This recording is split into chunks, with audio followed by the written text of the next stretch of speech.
Bueno, vamos a comenzar. Este es el parcial de febrero 2021, es decir, el último parcial que hice ya con pandemia y a distancia. Tenemos para variar un primer problema que es completo, que es codificación por bloques y cálculo de probabilidad de error y curva. ¿Ok? En este caso, arrancamos con una codificación de canal extraña, que es 15.8. ¿Ok? La que es Hamming es 15.11.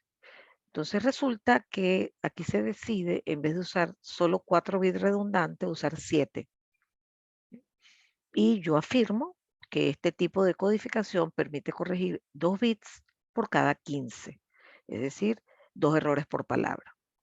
Aquí me dan la tasa de transmisión y la primera pregunta es bastante simple, que es verificar si esa codificación efectivamente puede corregir 2 errores por cada 15 bits. Entonces hacemos 2 a la R, ¿verdad? Que es 2 a la 7, y veo las combinatorias 15 en 0, 15 en 1 hasta 15 en T, que es 2. Y eso nos da 121. Entonces aquí, como creo que ayer se los comenté en algún ejercicio, que cuando estos dos números dan muy cercanos, allá va que no puse el lapicito. Cuando los dos números dan muy cercanos, la verdad es que no tiene sentido probar con el siguiente valor de t, que en este caso sería t igual 3, porque es casi imposible que efectivamente 128 logre cubrir combinaciones de 15 en 3. Eso es imposible, pues. Entonces hasta allí llega esa verificación de lo que yo ya les había asegurado en el enunciado. La parte B dice, describe en detalle cómo sería la matriz de recepción para esa codificación y especifica que se quieren que les demos un síndrome cuando el decodificador llegan malos los dos primeros bits de paridad. ¿Ok? Entonces, eso hemos hablado bastante, cómo es la matriz de generación y cómo es la matriz de recepción. La matriz de generación espera los bits de mensaje, por lo tanto tiene K filas y lanza la palabra codificada, o sea que tiene N columnas. En tanto que la matriz de recepción, que es la matriz H traspuesta recibe la palabra codificada. Por lo tanto, tiene que tener N filas y lo que ofrece esa matriz es una cosa que se llama el síndrome, que tiene una dimensión relacionada con la cantidad de bits de paridad que hemos usado.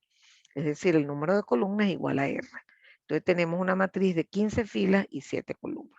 Sabemos que la parte superior de esa matriz es la matriz identidad.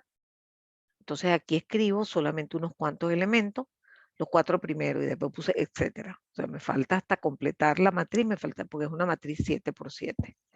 Entonces, como siempre, ustedes saben que la lectura que ofrece cada una de las filas es la conexión con algún error. Pero en particular, cuando hay un error solamente a la izquierda, ¿verdad? El resultado es la primera fila. Y cuando hay un solo error, el resultado es la segunda fila. Y si los dos están malos, pues se suman esas dos filas. Y en este caso, efectivamente, el resultado sería 11000. Cuando hay dos errores en los bits, en cualquiera, en este caso de los 15 bits, se empiezan a calcular, y eso lo hace el receptor y lo tiene preelaborado, se empiezan a calcular cuánto daría sumar si se equivoca la primera fila y la cuarta. Es decir, la cantidad sobre todo de las filas de donde están los bits de mensaje, que son las que importan. Porque les cuento una cosa, que probablemente no se los había dicho y es importante, que si yo veo el síndrome, ¿verdad? Y me dice, mira, ¿sabes que están malos los dos bits de paridad? Ah, sí, bueno, no hay problema. Dile al señor que agarre su bits de mensaje, porque no tienen errores. Pero si se descubre que los errores están en la zona de los bits de mensaje, ¿verdad? Entonces ahí usted sí va a tener que tomar acciones. Ya sabe que están en los bits de mensaje y ahora le dicen, mira el síndrome.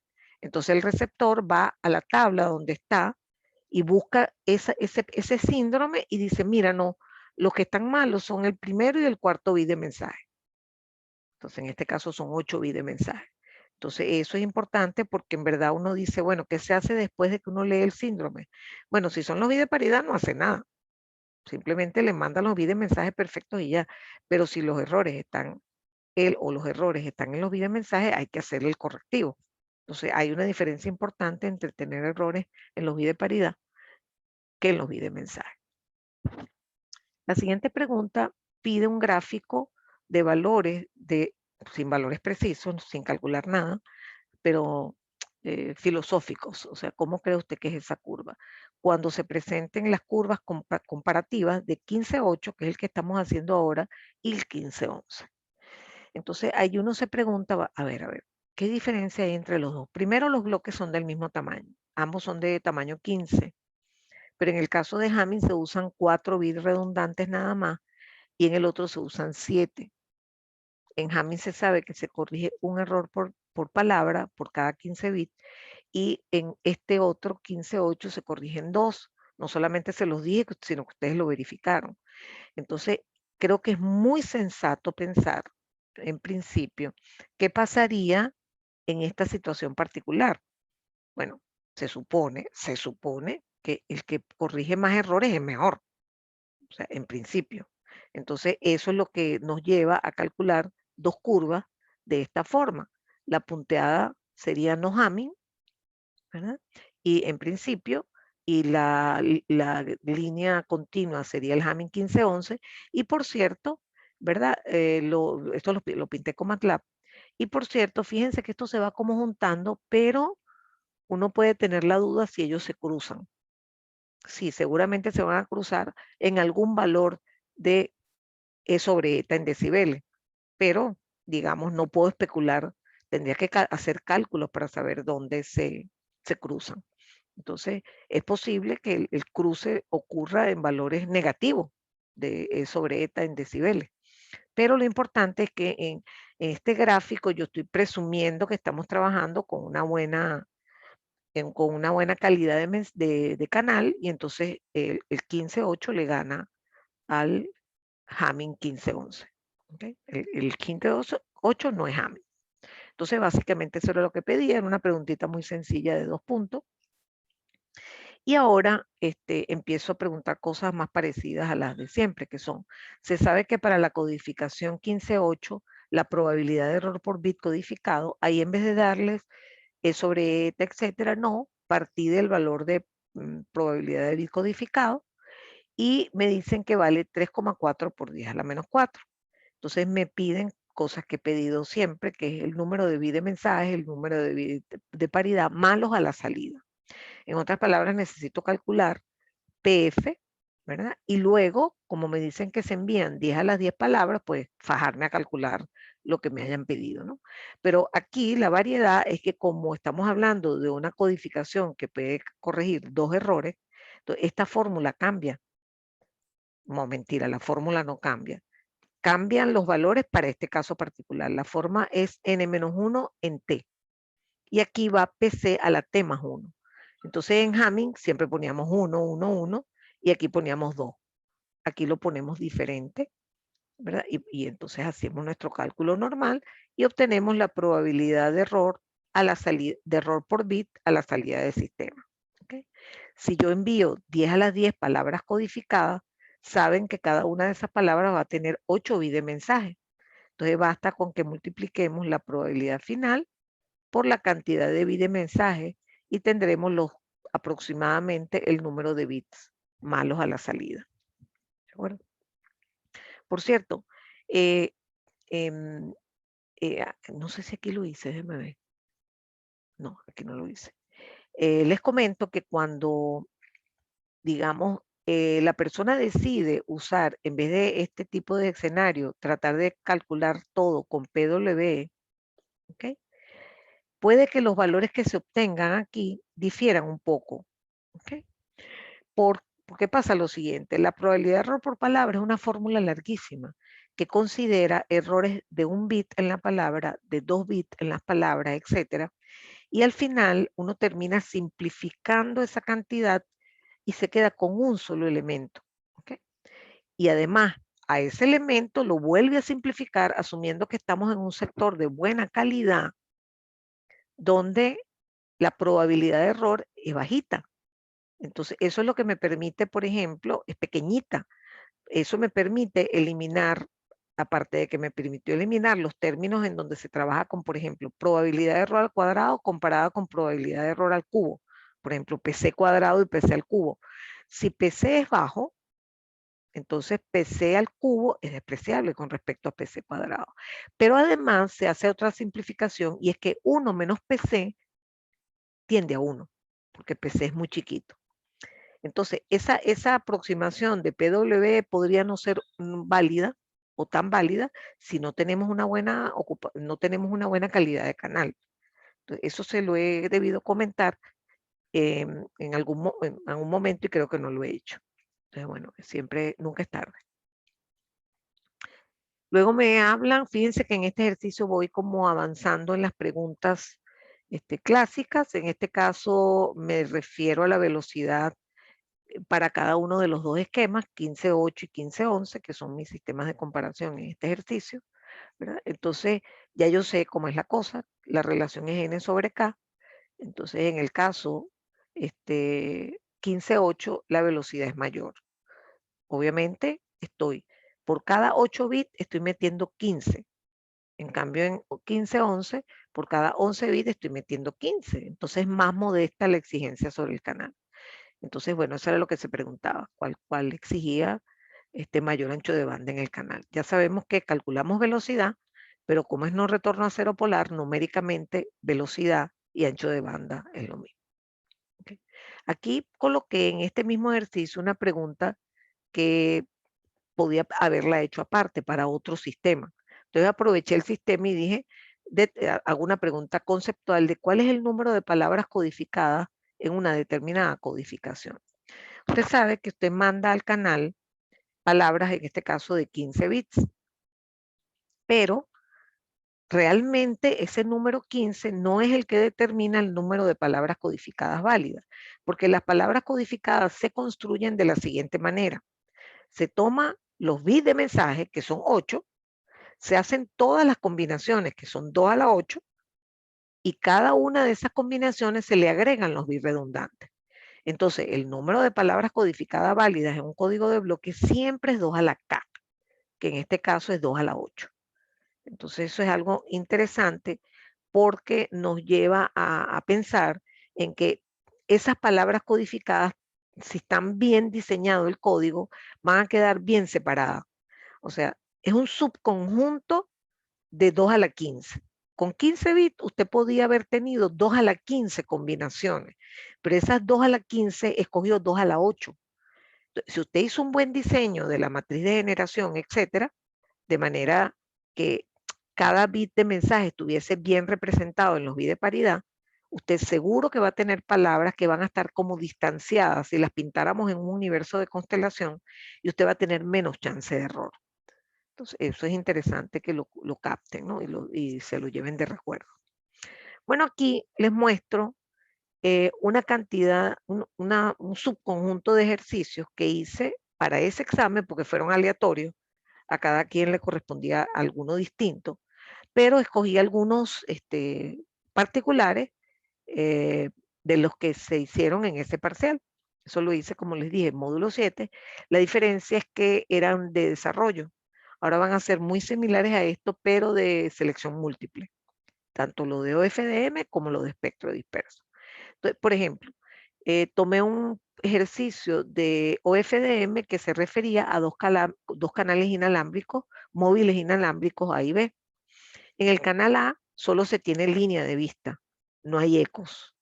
Y en el canal B no hay eco, no hay línea de vista, sino que solo hay 2 ecos. Entonces, basado en las posibles HDF del canal, ¿en cuáles casos se justifica usar OFDM? Entonces, ciertamente, la primera respuesta es que siempre vale la pena usar OFDM si yo quiero reducir el ancho de banda. Pero aquí me están tocando el tema del desvanecimiento selectivo. Entonces, uno sabe que el desvanecimiento selectivo ocurre cuando al receptor llega el rayo directo o no y ecos. Si llega solo el rayo directo, es como decir que la respuesta al impulso es una delta. Y la transformada de Fourier de la respuesta al impulso es H, es la respuesta en frecuencia, y sería una constante. Entonces, no va a haber desvanecimiento selectivo, no van a haber valles en ese HDF, de tal manera que no tendría sentido en el sistema A usar OFDM para eso. Usted lo puede usar siempre para ahorrar ancho de banda. En cambio, en el sistema B no hay camino directo, sino que hay eco. Entonces, ese es un sistema bien adecuado para aplicar OFDM, porque puede usted casi apostar que va a tener desvanecimiento selectivo. Eso significa que va a tener valles en HDF y algunas portadoras se van a afectar. ¿De acuerdo? Vamos a pasar ahora a uno de espectro disperso de secuencia directa. En este caso tenemos 8 registros. El reloj, que ya sabemos que es F-chip, tiene 2U más 20, dependía del número de su cédula, 2U más 20 MHz, y me aseguran que la secuencia es de longitud máxima. Entonces me preguntan cada cuántos segundos se repite la misma. Entonces esto es un problema bastante sencillo porque el periodo de una secuencia máxima es 2 a la R, donde R es el número de registro, menos 1. En este caso es 2 a la R, 2 a la 8 menos 1. Ese es el periodo en chips, pero para calcularlo en segundos hay que multiplicarlo por T-chip. Y T-chip es el inverso de F-chip. Entonces, básicamente llegábamos a esta conclusión, donde tendré se me perdió el marcador. Llegamos a que el periodo es igual al periodo en chips multiplicado por T-chip, que es todo esto, que es el inverso de F-chip. Este siguiente problema también es de espectro disperso y, mira, los dos que puse fue de espectro disperso. Sí. En uno se tiene un generador que tiene 10 registros y T-chip es 1 sobre 5 MHz, o sea, F-chip es 5 MHz. Y en el otro tengo 8 registros y T-chip es 1 sobre 8 MHz, o sea que F-chip es 8 MHz. Entonces dice, si el uso que se le da a la secuencia es para asignar canales, básicamente hay dos preguntas. ¿Cuál garantiza mayor protección frente al intento de robar la data del usuario? Entonces, una de las cosas que nosotros aprendimos es que la calidad tiene dos caras, en este caso, ¿no? Una es la seguridad contra robo, vamos a llamarlo así. ¿Okay? Y en este caso, se supone que si el periodo es más largo, el intruso le va a costar más descubrir mi secuencia CDT, que sabemos que es periódica y es pseudo aleatoria, no es aleatoria. Entonces, vamos a tener que buscar el que tenga el periodo más largo. Entonces, bueno, ¿cuánto vale el periodo? Lo acabamos de hacer en el ejercicio anterior, que es el periodo en chips por T-chip. Entonces, lo calculamos aquí. Y, por cierto, esto me faltó, eso lo agregué hoy, ya que tenía que cambiar la presentación, agregué esta afirmación, ¿no? Porque no lo había puesto. O sea, puse los dos valores y no puse cuál era el más grande, lo calculé. Y entonces puse que el periodo que se supone que garantiza más es el periodo 1, que corresponde al sistema, al primero de los dos sistemas, al que tiene 10 registros y T-chip 1 sobre 5 MHz. Y por otro lado me preguntan cuál garantiza una mayor ganancia de procesamiento. Entonces recuerden que la ganancia de procesamiento se puede calcular a través de la relación numérica entre el ancho de banda de la señal transmitida y el ancho de banda de la señal original, que es el BDT. Es decir, en el caso banda base, que es el que estamos manejando para esta oportunidad, solamente el caso banda base, el ancho de banda de transmisión, eso lo discutimos ayer bastante, es 2 F-chip. Perdón, es F-chip. Entonces, para el caso con modulación es 2 F-chip. Entonces, tenemos que comparar cuál ofrece mayor, si la velocidad del usuario es la misma, el que gana es el que tiene la mayor F-chip. Por lo tanto, escogemos el que tiene el reloj de mayor frecuencia, que es el de 8 MHz. Y creo que este es el último. En este caso, nuevamente tenemos un sistema de secuencia directa y me dicen que el reloj es de 1 MHz. Nuevamente esto es F-chip. Ahora me dicen que escoja uno de estos 3 periodos en chips. O sea, 200 chips, 400 chips o 3200 chips para lograr que el periodo de repetición sea máximo. Obviamente que vamos a escoger el más alto, que es 3200, y termino multiplicando por el inverso de esto, que es este chip, que sería un microsegundo. Por cierto, yo creo que este ejercicio lo puse sobre todo porque, perdón, el periodo en espectro disperso, el periodo, ya va. El periodo de la secuencia pseudoaleatoria puede ser en chips, o puede ser en segundos, ¿no? Como yo se los estoy dando en chips, se asume que el que me están preguntando es en segundos, porque no me van a preguntar algo que yo misma le estoy dando.